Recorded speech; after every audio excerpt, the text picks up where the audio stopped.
Okay, तो पहला जो हमारा टॉपिक है फैक्ट्री एक्ट 1948 में, वो पहला पॉइंट होता है what do you mean by the factory. Factory से हम क्या समझते हैं एज पर फैक्ट्री एक्ट 1948।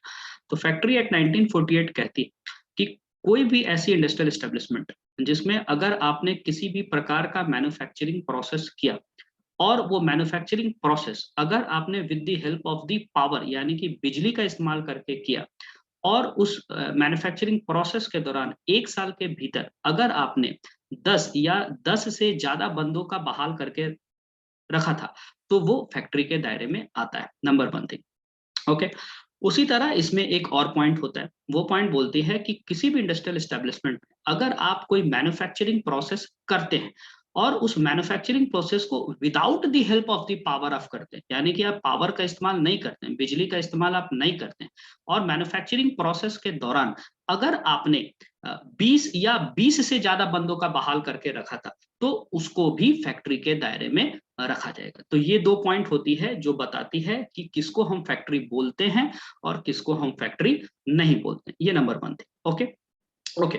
उसमें सेकंड पॉइंट आता है कि what do you mean by the manufacturing process. Factories act 1948 में एक बहुत बड़ा क्वेश्चन उठता है कि मैन्युफैक्चरिंग प्रोसेस किसको कहते हैं, क्योंकि मैंने अभी एक डेफिनेशन आपको दिया था what do you mean by the factory, जिसमें मैंने बताया था कि कोई भी ऐसा इंडस्ट्रियल एस्टेब्लिशमेंट जिसमें आप कोई मैन्युफैक्चरिंग प्रोसेस करते हैं, तो इसीलिए पॉइंट आ जाता है ये मैन्युफैक्चरिंग प्रोसेस होता क्या।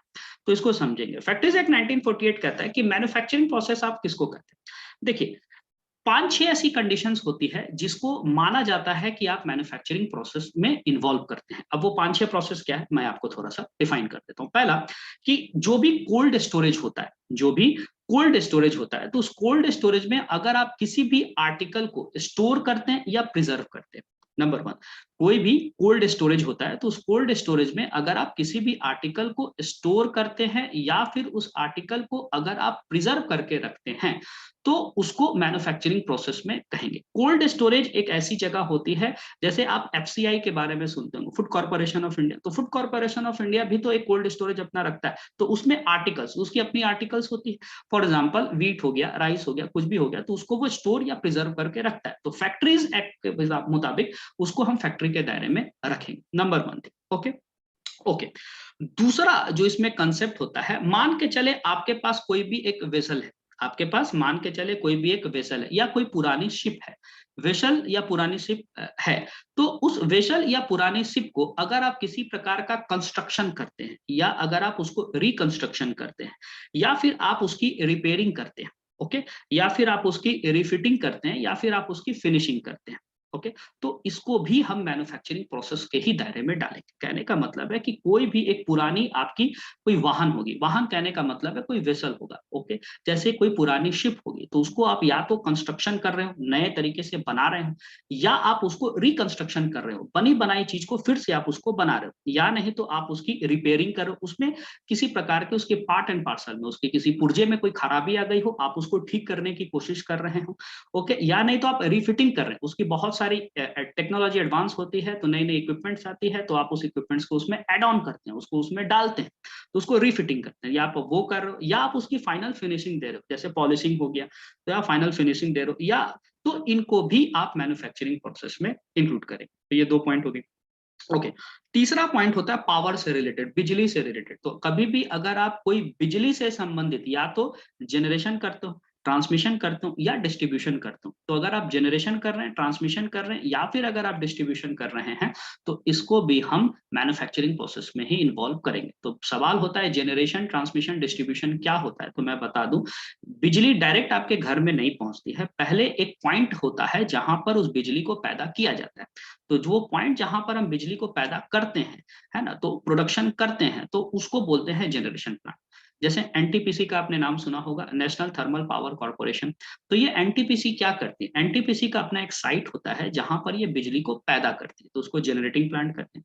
तो बिजली जब पैदा होती है ना, तो इसमें वोल्टेज पावर बहुत ज्यादा रहता है, उतनी वोल्टेज जैसे 33,000, 66,000, 1,32,000 वोल्टेज रहती है, उतनी वोल्टेज हमारे घर की जो अप्लायंसेस हैं उसके लिए हम इस्तेमाल नहीं कर सकते। तो हम क्या करते हैं, फॉर एग्जाम्पल 66,000 का अगर कोई बिजली निकल रहा है तो उसको हम क्या करेंगे, ब्रेक डाउन करेंगे, उसको हम तोड़ते हैं। तो तोड़ते हैं तो कैसे, तो उसके लिए हम ट्रांसमिशन लाइन का इस्तेमाल करते हैं। फॉर एग्जाम्पल आंध्रा में अगर बिजली पैदा हो रहा है और हमको बिहार में अगर बिजली लाना है, तो फ्रॉम आंध्रा प्लांट से हम बिहार प्लांट तक बिजली लाएंगे। तो वो जो लाने की प्रक्रिया है उसको कहेंगे ट्रांसमिशन लाइन, तो उसको हम लोग ट्रांसमिशन लाइन करते हैं। उसके बाद मान लीजिए 66,000 की बिजली पैदा हुई, उसको हमने 33,000 ब्रेकडाउन करते हुए बिहार तक पहुंचाया। तो ये 33,000 की भी बिजली बहुत ज्यादा होती है, हमारे घर के अप्लायंसेस के लिए यूज नहीं होता है, तो इसको फर्दर ब्रेकडाउन किया जाता है। इसको हम 11,000 में तोड़ देते हैं।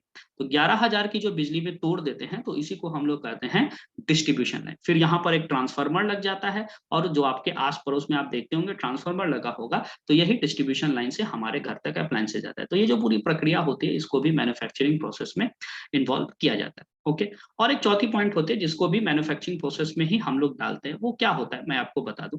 फॉर एग्जाम्पल मान के चले कोई सीवेज है, या कोई ऑयल है, या कोई वाटर है ना। कोई सीवेज है, सीवेज मतलब नाला आप कह सकते हैं, या कोई वाटर है, पानी होती है, या कोई ऑयल है जो तेल पदार्थ जो होती है। तो उसका जब हम पंपिंग करते हैं, यानी कि उसको जब हम कहीं से निकालते हैं, ठीक है, तो उसको भी हम मैन्युफैक्चरिंग प्रोसेस में ही इन्वॉल्व करेंगे।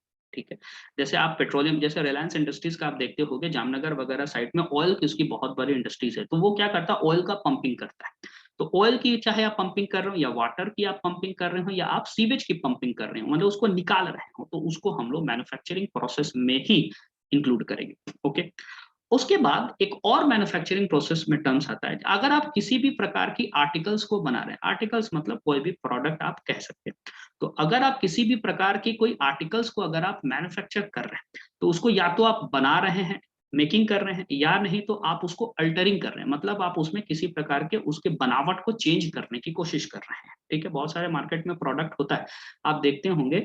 जैसे फॉर एग्जांपल वीडियोकॉन, वीडियोकॉन का डीटीएच एक प्रोडक्ट आया था, तो उसके बाद दूसरी कंपनी में भी, एयरटेल ने भी अपना डीटीएच प्रोडक्ट निकाला, लेकिन उसने थोड़ा सा उसकी बनावट में, उसकी फॉर्म्स में उसको चेंजेस किया उस डीटीएच मशीन में, तो उसी को अल्टरिंग कहते हैं। ठीक है, तो या तो ऐसी किसी प्रकार के आर्टिकल जिसको आप बना रहे हैं, मेकिंग कर रहे हैं, या आप उसकी अल्टरिंग कर रहे हैं, या आप उसको रिपेयर कर रहे हैं, ठीक है, या फिर आप उसकी फिनिशिंग कर रहे हैं, फाइनल टच आप उसको दे रहे हैं, या उसकी आप पैकिंग कर रहे हैं, या आप उसकी ऑयलिंग कर रहे हैं, या आप उसकी वॉशिंग कर रहे हैं, या आप उसकी क्लीनिंग कर रहे हैं। ऐसी कोई भी एक्टिविटी अगर आप करते हैं, तो उसको भी हम मैन्युफैक्चरिंग प्रोसेस में लाएंगे। लेकिन ऐसी कोई भी एक्टिविटी जो आप कर रहे हैं, तो आपका पर्पस क्या होना चाहिए, तो आपका पर्पस होना चाहिए, आप उसको यूज के पर्पस से आप कर रहे हैं, या सेल के पर्पस से, या ट्रांसपोर्टेशन के पर्पस से, या डिलीवरी के पर्पस से, या फिर डिस्पोजल के पर्पस पे अगर आप कर रहे हैं, तो वो मैन्युफैक्चरिंग प्रोसेस के अंदर आएगा।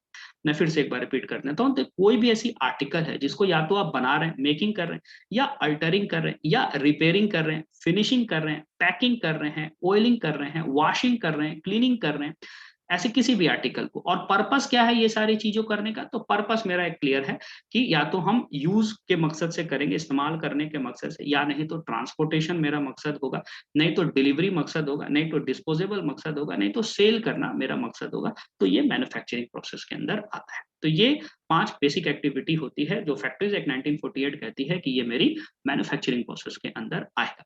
ओके, इसके बाद इंट्रोडक्शन में एक सबसे इंपॉर्टेंट चीज फैक्ट्री एक्ट को जानने के लिए होता है कि who are child in a factory. Factory में बच्चे किसको कहते हैं, किसको हम कंसिडर करेंगे कि ये जो बंदा है ये एज अ चिल्ड्रन है, ये बच्चा है।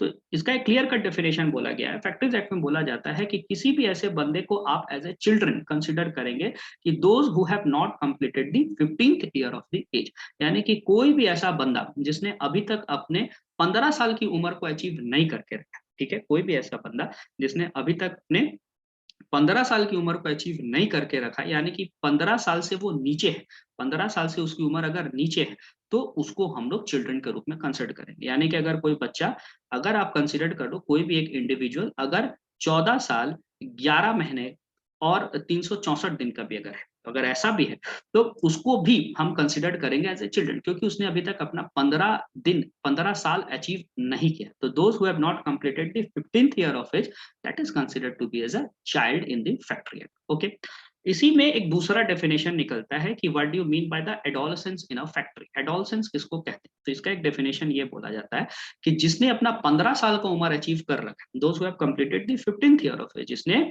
अपनी 15 साल का उम्र अचीव कर रखा है, लेकिन 18 साल की उम्र जिसने अचीव नहीं कर रखा है, यानी कि 15 साल तो अचीव किया है बट 18 साल अभी उसकी पूरी नहीं हुई है, तो उसको हम लोग एडोलेसेंस कहेंगे फैक्ट्री के नजर से। ओके, इसी में एक नया कंसेप्ट निकलता है कि what do you mean by the young persons in the factory. किसी भी फैक्ट्री में आप किसको यंग पर्सन बोलेंगे, तो इसका एक डेफिनेशन होता है कि कोई भी ऐसा बंदा, कोई भी ऐसा इंडिविजुअल, या तो वो चिल्ड्रन कैटेगरी में आ जाए या नहीं तो वो एडोलेसेंस कैटेगरी में आ जाए, या तो वो चिल्ड्रन कैटेगरी में आ जाए या नहीं तो वो एडोलेसेंस कैटेगरी में आ जाए, तो इन दोनों को ही हम लोग क्या कहेंगे, यंग पर्सन्स के रूप में कंसिडर करेंगे इन दी फैक्ट्री।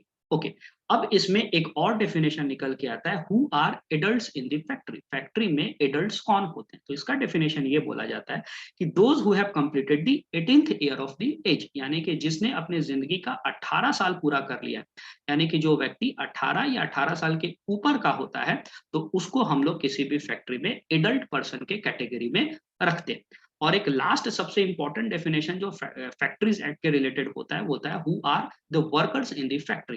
फैक्ट्री में किसको हम लोग वर्कर के कैटेगरी में डालेंगे? देखिए, वर्कर कौन होता है? कोई भी ऐसी इंडस्ट्रियल एस्टेब्लिशमेंट जिसमें किसी भी प्रकार का मैन्युफैक्चरिंग प्रोसेस हो रहा हो और उसमें अगर कोई बंदा एम्प्लॉयड हो, चाहे डायरेक्टली एम्प्लॉयड हो या इनडायरेक्टली एम्प्लॉयड हो। इनडायरेक्टली एम्प्लॉयड यहाँ कहने का मतलब है कि किसी कॉन्ट्रैक्टर के थ्रू वो उस मैन्युफैक्चरिंग प्रोसेस को कर रहा है। ठीक है, कोई भी इंडस्ट्रियल एस्टेब्लिशमेंट अगर उसमें किसी प्रकार का मैन्युफैक्चरिंग प्रोसेस हो रहा है और उसमें कोई बंदा एम्प्लॉयड है, अब वो एम्प्लॉयड है या तो डायरेक्टली, यानी कि कोई फैक्ट्री, उस फैक्ट्री के ऑनर ने डायरेक्ट उसको बहाल करके रखा है, या इनडायरेक्टली। इनडायरेक्टली का मतलब किसी कॉन्ट्रैक्टर के थ्रू अगर वो एम्प्लॉयड है तो वो वर्कर हो। अब इसमें एक इंपॉर्टेंट बात ये होती है, जरूरी नहीं है कि वो जो वर्कर है वो सिर्फ मैन्युफैक्चरिंग प्रोसेस पे ही काम कर रहा हो। बहुत सारा ऐसा काम होता है जो अदर देन मैन्युफैक्चरिंग प्रोसेस भी होता है, जिसको टेक्निकल टर्म में हम बोलते हैं incidental to the manufacturing process, यानी कि वो मैन्युफैक्चरिंग प्रोसेस में डायरेक्टली तो इन्वॉल्व नहीं है, लेकिन उससे इंसिडेंटल प्रोसेस मतलब उससे रिलेटेड वर्क में वो इन्वॉल्व। अब वो रिलेटेड वर्क कुछ भी हो सकता है। फॉर एन एग्जाम्पल, जिस फैक्ट्री के वर्क रूम में, यानी कि वो रूम जहां पर वर्कर लोग काम करते हैं, उसकी साफ सफाई से संबंधित एक्टिविटी में वो काम कर रहा हो, या फिर मशीन्स होता है, मशीन्स की साफ सफाई से संबंधित चीजों में वो काम कर रहा हो, तो उसको भी हम लोग वर्कर के ही कैटेगरी में डालेंगे। ओके, अब इसमें कौन वर्कर नहीं होता है, तो ये आप जान लें। अगर आप यूनियन के आर्म्ड फोर्सेस में बिलोंग करते, यूनियन का यहाँ पर कहने का मतलब है केंद्र सरकार। ठीक है, केंद्र सरकार के आर्म्ड फोर्सेस में अगर आप काम करते हैं, आर्म्ड फोर्सेस मतलब Indian army, Indian navy, Indian air force और एलाइड सर्विसेज जो भी होती है, अगर आप उसमें काम करते हैं किसी मैन्युफैक्चरिंग प्रोसेस, चाहे वो डायरेक्टली या इंसिडेंटल हो, तो आप वर्कर कैटेगरी में नहीं गिने जाएंगे, आपको वर्कर कैटेगरी में नहीं इंक्लूड किया जाएगा। तो ये मोटा मोटी फैक्ट्री एक्ट 1948 का इंट्रोडक्टरी पार्ट कहलाता है। ओके, तो थैंक यू वेरी मच।